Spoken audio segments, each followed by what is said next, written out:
Welcome to the Fundraising Leadership Podcast, where we engage in lively and thoughtful conversations with professionals in the nonprofit world. Today, I'm here with my teammates and partners and friends. I love that I can use all of those terms for all of you guys. Michelle Malloy Dillon, David Langiuli, and Janice Cunning, and we are the professionals for today. So we were doing don't go that far. Let's just never mind. God, thank you. No, really. I feel much more relieved. Yeah. No pressure, Yeah. So we have been doing some visioning and intention setting for 2023, as we do. And we're really interested this year in personal growth. And we wanted to get together and share a little bit about why this has been an important journey for each of us. David, do you want to share kind of your thoughts about what we should do here today? Okay, well, and for the audience, we noticed that the clients that we've had over the years that are on a personal, these are leaders, almost exclusively leaders in the nonprofit world, and those that are on the personal development path are the ones that make the most progress in their organizations and with themselves, and in their training and coaching with us. They make leaps and bounds their development. So that's like the context for where we're heading in the new year. And I'd love to share. I was not a personal development junkie that I am now. Like, I didn't even think about myself. It's kind of weird. I was educated. Like, I thought, okay, well, I'm going to go get this degree. I'm going to get that degree, and I'm going to learn about my profession. And it wasn't until about a little over 20 years ago, when I was living and working in Wyoming at the University of Wyoming, that I was nominated to be in a leadership program. And this is like one of these conventional, get to know the state of Wyoming and, go around to different cities and get to know the economy and all the moving parts of Wyoming. But there was a big element of Leadership Wyoming, and that's still there today. And I'm an alumnus, and I still pay my alumni dues because I love that this program got me on the path of personal development. And it was like, they called it the inner work. The inner work. And each session, and this program had an arc of about a year. It had an arc of a year, in fact. And much like our sort of 9-10 month leadership arc. And every session and the in-between work, so again, like the leadership program that the four of us shared with the coaches, or the Coactive Training Institute, had half of it was devoted to inner work. I was like, inner work? What the hell is that? But that's what I've come to learn is the place to start. And so this led me to meditation. It led me to, I could just trace back, like right to that point in time, how I got on the path that led me to all of you here today on this call, and all of the clients with whom I work, and doing the work that I love to do, which is working on myself and helping others work on themselves. So that's the origin story for me about my personal development. Yeah, we find I love hearing your story, David, because it's bringing up memories of me.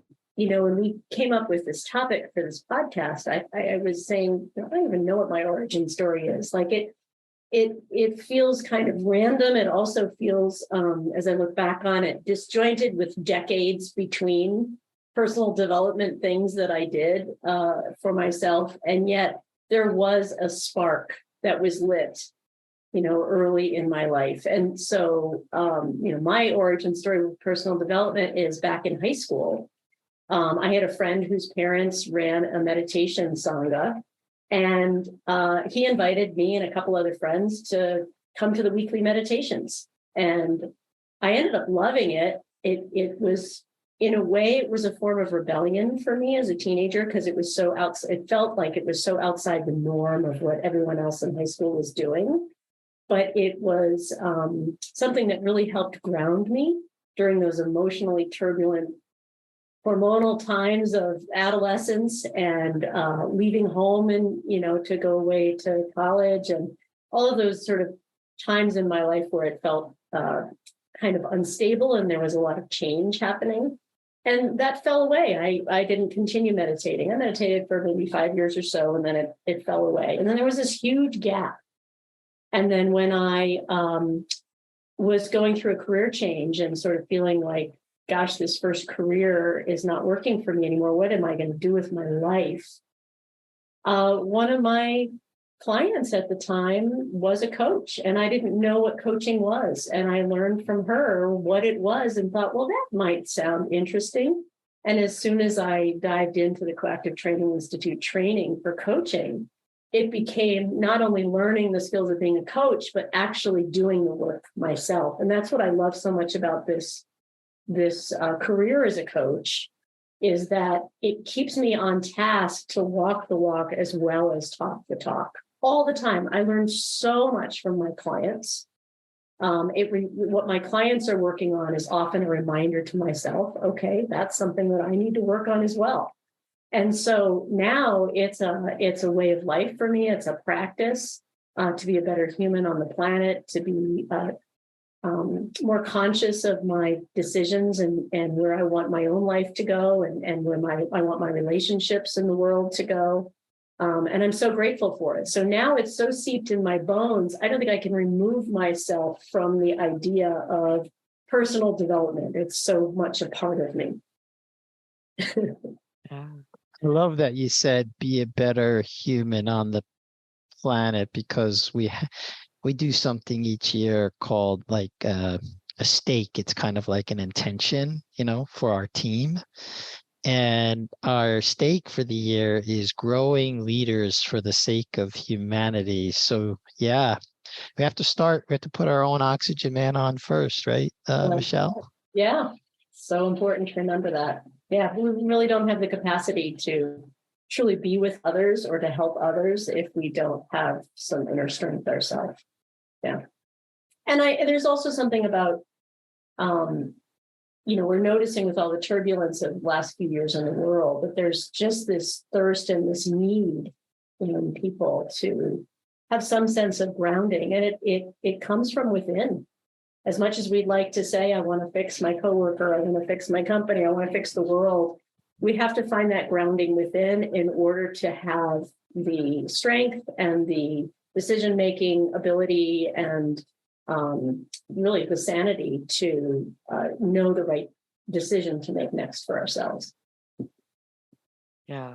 Michelle, I love what you're saying. And I know when I co-lead and get to play with you, that when you're grounded, you have this impact on the people around you that you calm everybody else down too. So I'm naming that both because I love that about you, but it also speaks to, wow, when we do our own inner stuff, it flows, it has impact everywhere we go. Yeah. Thank you, Margaret. Yeah.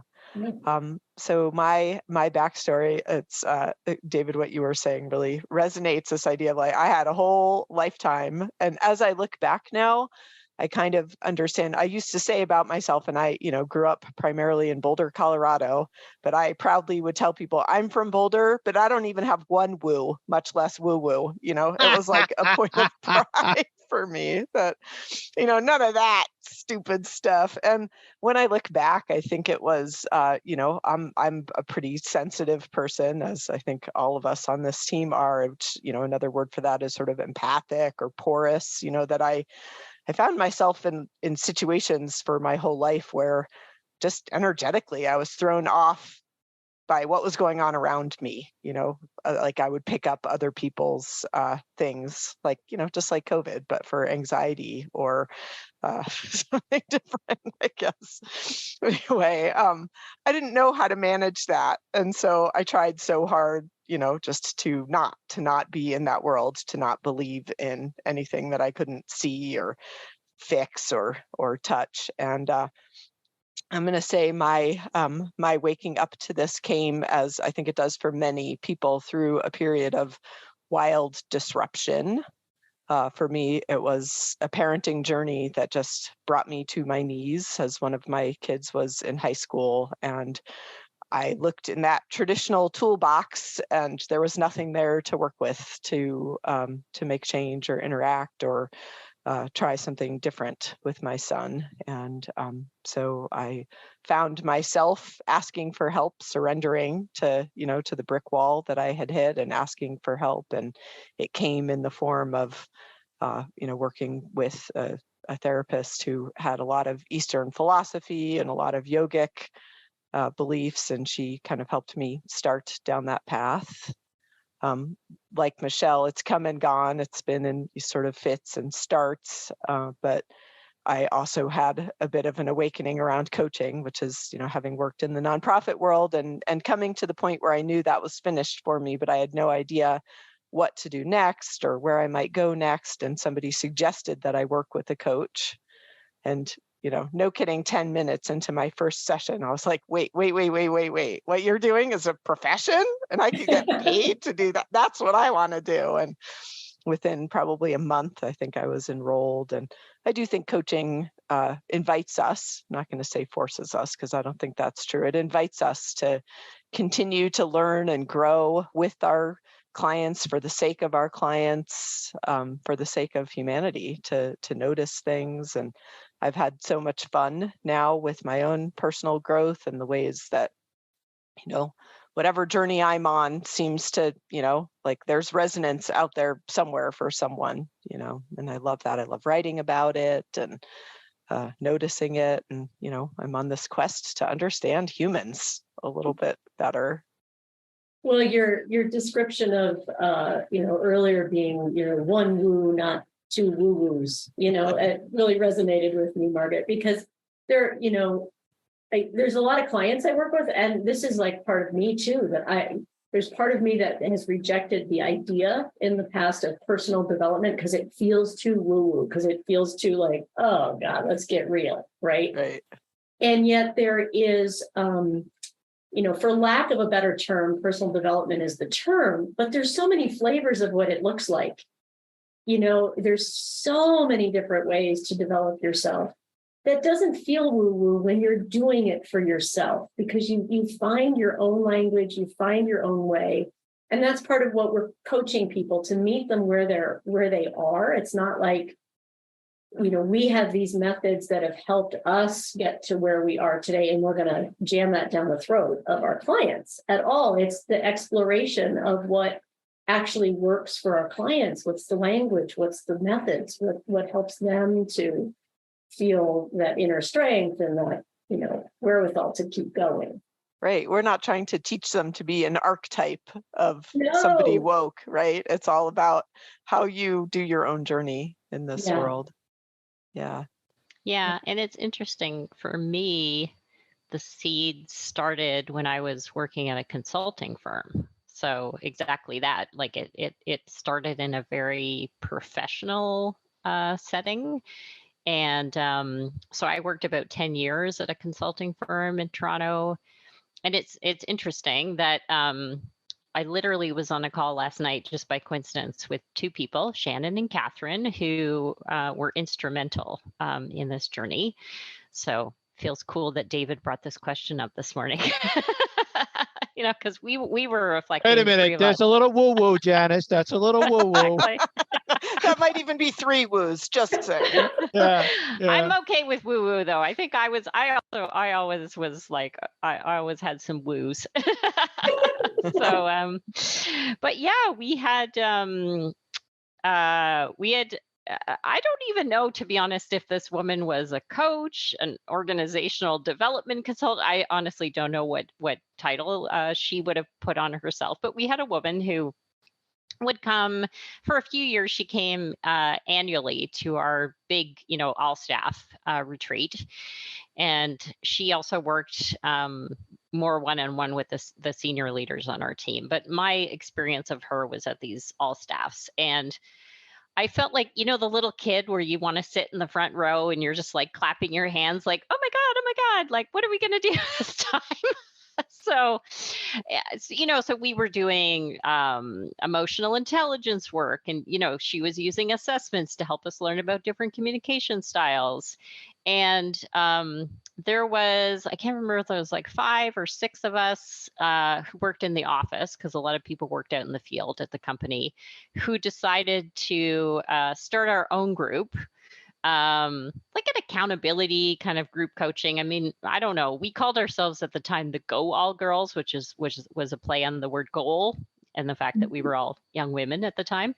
And we did that for a couple of years, actually. And it was, some people had professional goals, some people had personal goals. I mean, I'll just share for myself. Like, I was actually really wanting to get into dating and find a relationship, because I had processed coming out of a divorce at a very young age, and, I had met my ex at 16, so it was a very emotionally overwhelming thought of sort of putting myself out there in that way. Happily married now. So those ladies, they really supported me through that goal, so we had all, goals that ran the gamut. And what was interesting was a few people would say to me, like, oh, you're the one who always asks good questions, really holds us accountable, and like sort of has this rigor, in our group, which was obviously like sort of, none of us had any training or skills in terms of coaching. So I can see the seeds for my current role in that. But it took years, right? I mean, I actually got laid off from that job. I got my own career coach and sort of mentioned that I was interested in coaching. And she's like, let's talk about that. And I was like, no. I'm a single woman. I got to get a job. We can't talk about that, So it definitely took years. But looking back, I really think that those people were the first people to acknowledge, that there was something to this for me. Yeah, and as you're talking, Janice, there's some terminology that you're using, the emotional intelligence and communication styles. And, there is jargon in this coaching and personal development world. And I want to call it out. It's important jargon that to know about, to know that it's part of the resources to explore personal development. And I want to define some of these things, because I had 20 plus, maybe 30 years with, like, I wasn't in any of this language. And when I became interested in it, it was like, wait, there's all these words. I don't even know what people are talking about. It's like a whole foreign language. So, we talk about emotional intelligence, and we work with emotional intelligence with our clients all the time. That means it's the practice of being aware of your emotions and what's going on in you, to understand that we actually have a range of emotions that is possible. And if we don't allow ourselves to be sad or angry, we are also not allowing ourselves to be joyful and ecstatic. There's a range of emotions that, with practice, Not allowing ourselves to be human, be Michelle. human, right? Exactly. So there's this range of emotions that are possible as humans, and oftentimes we're living in a narrow range of emotions because we're afraid of an extreme emotion on one end or the other. So that's what we mean by emotional intelligence. Well, and also, Michelle, just to build on that, I mean, a big part of being a leader is also being aware. Everyone's emotions have impact on other people, but when you lead a team, that is heightened. Your emotional state needs to be processed, but also needs to be carefully self-managed so that you have the impact that you want to have. Absolutely. Absolutely. Or in the absence, because some emotions, at least for those of us who are very sensitive, like on the sensitivity scale, that Margaret and I have taken. We've all taken it, but we're high on that scale. It can be, see, this is where the awareness comes in. Like Margaret and I have this awareness that we're very sensitive. And sometimes, at least I'll speak for myself, I can be overwhelmed by my own emotions or overwhelmed by others. And it's in those times where I may have to step away from a situation to regroup, or I may need to reveal that I am, and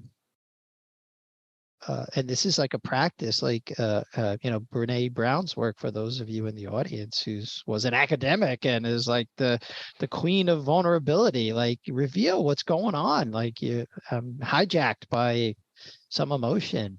And and that's a skill, like that is a leadership skill, a tool, not a manual. Like, this is how you do it when you are feeling overwhelmed by emotions. You take step 1A, sub letter I, and do this.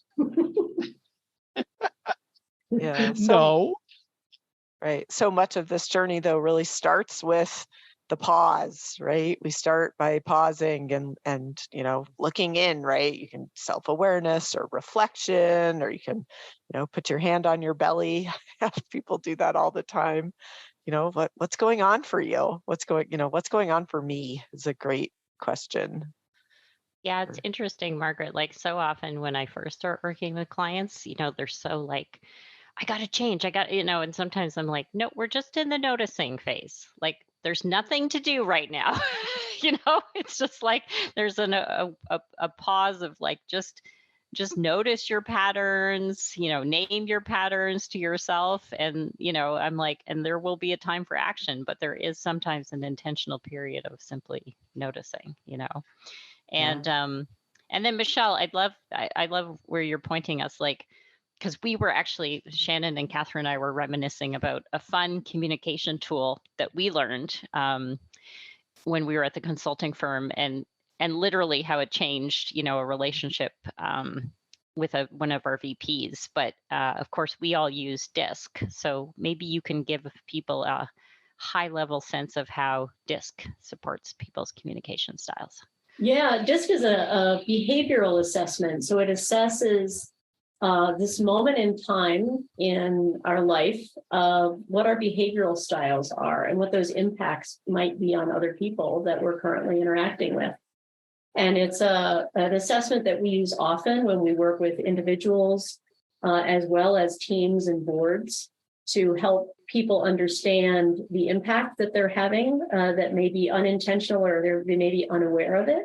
And ways to adapt to other people's communication style in order to work better together. And it's all about finding that way that's authentic for us as individuals, not that we have to adapt in a way that doesn't feel comfortable or I shouldn't say comfortable. It's uncomfortable to practice something that we're not in the pattern of using.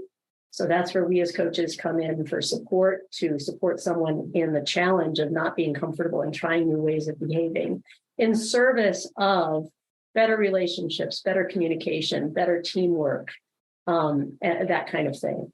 And it's a really interesting assessment. It's both very deep and dynamic, and it's also simple enough to conceptualize on a basic level. So it's got a lot of levels to it, and we love using it with teams.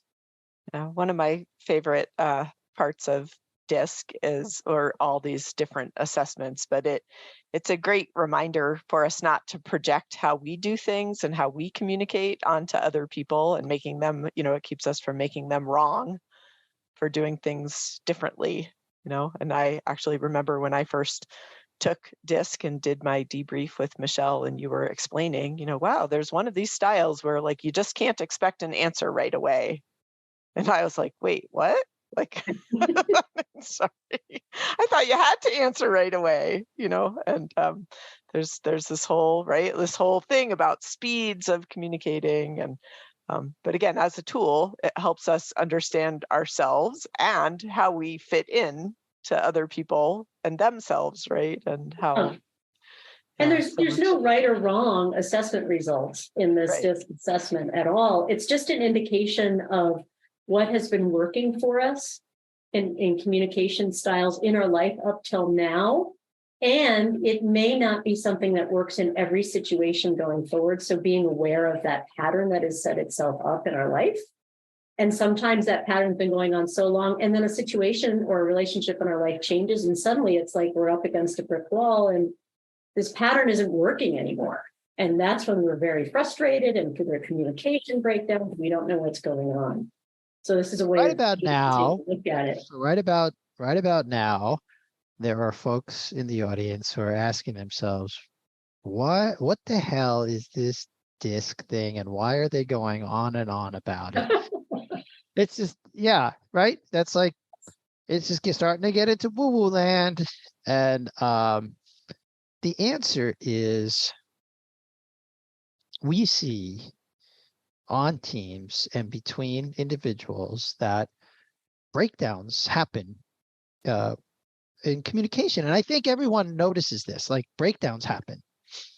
And when members of teams or boards don't communicate well, there's an absence of trust. And what we know from the research, and a lot of this work comes from Pat Lencioni and his 5 dysfunctions of a team, which if you're in a management or leadership role, you've probably encountered that book. And if not, go get it and read it. And don't believe us, like believe the guy who's considered the guru of this and consults with all the large nonprofit and corporations around the world. Like, trust is the foundation of a high functioning team.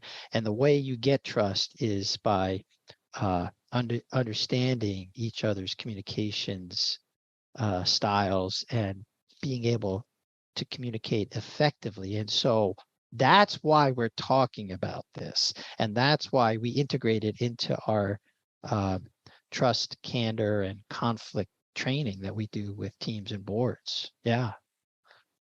Well, and the other thing, David, is, we know because we experience it, like sometimes when we're talking to people, I think we probably all had this experience, and we're sort of explaining how we work together. People are often surprised because it's like, oh, like, what's your agreement? Like, did you have a lawyer to set up this agreement? And like, how do you profit share? And we're just like, no, it's none of that. Like, it's just like we come together, we have a stake around what we're doing. We trust each other. We decide in the moment, like, who's doing what and how that's going to happen. And it's such a unique thing. I mean, we don't often pause. Sometimes we do, but we don't often pause and sort of acknowledge like how these tools have helped us. This personal development work has actually helped us. I mean, that to me is like one of the biggest reasons that we have so much passion, is because we get to live it and see the impact that it can have. And we have breakdowns, and we have to get these tools out ourselves and use them, so it's not always a smooth ride, as nothing fun in life is a smooth ride. Nobody wants to go on a roller coaster, that doesn't have an up and down. Well, I love that, Janice. We do practice everything.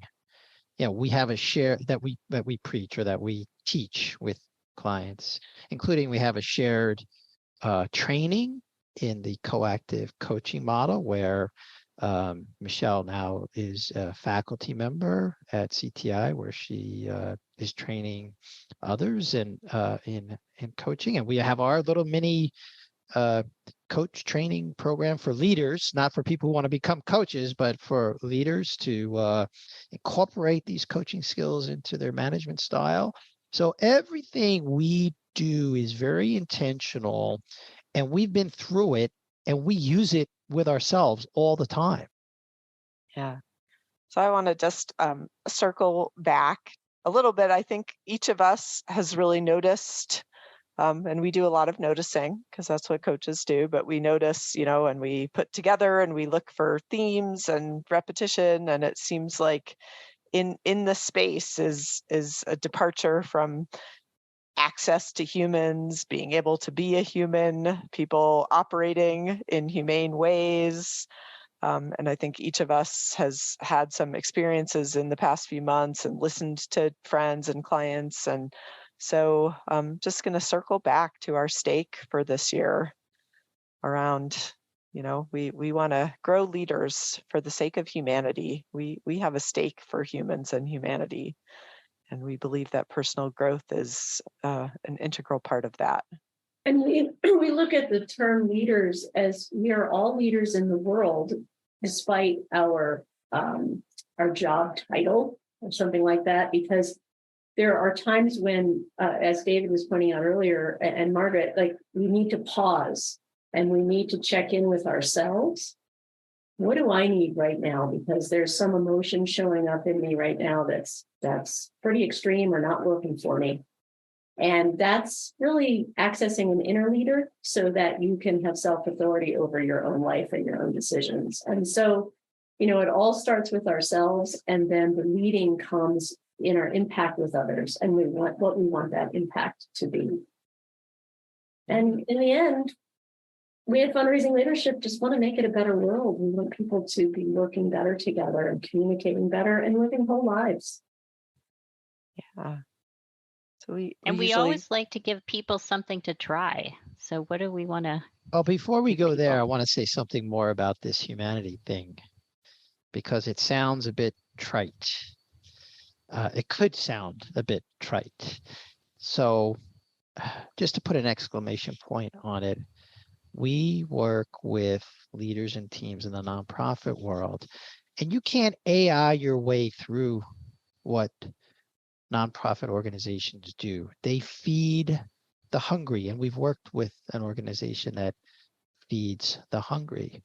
They shelter the homeless, and we've worked with leaders who shelter the homeless. They educate the next generation of folks who are going to lead us into the future.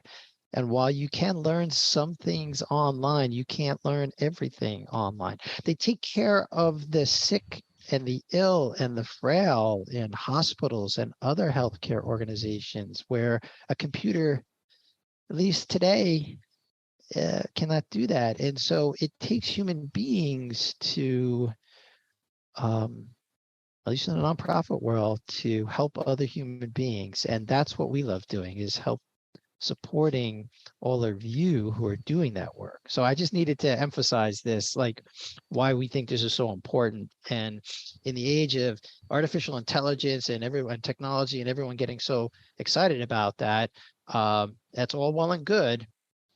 And yes, and we're still human beings. So sorry, Janice, I had to get on my platform on that. That's okay. Important to point out, because it's the bigger mission, it's the bigger idea of why we are doing this work with specifically nonprofit leaders. Yeah. So what's something we want to challenge our listeners to do or think about here? There's something coming up for me around, I think there's a way in which leaders often think about their professional development. They have a budget for that. They might be thinking at this time of the year, like, oh, do I want to go to a conference? Do I want to take a course? Which are great things. But I think my challenge is actually think about how you could deploy that money differently this year. How can you do something to access what Michelle's talking about, that leader within, like really getting clear on who you are and what you're up to in the world? Love that, Janice. Yeah. And if you'd like some help with that, we're here. Don't be shy. Yeah. Happy to have a conversation, see what's right for you. Yeah, we'll put our contact link in the show notes. And I think I speak for all of us. We would love to hear from you, including help. I don't know what to do. Right. I'm stuck. Great. All right.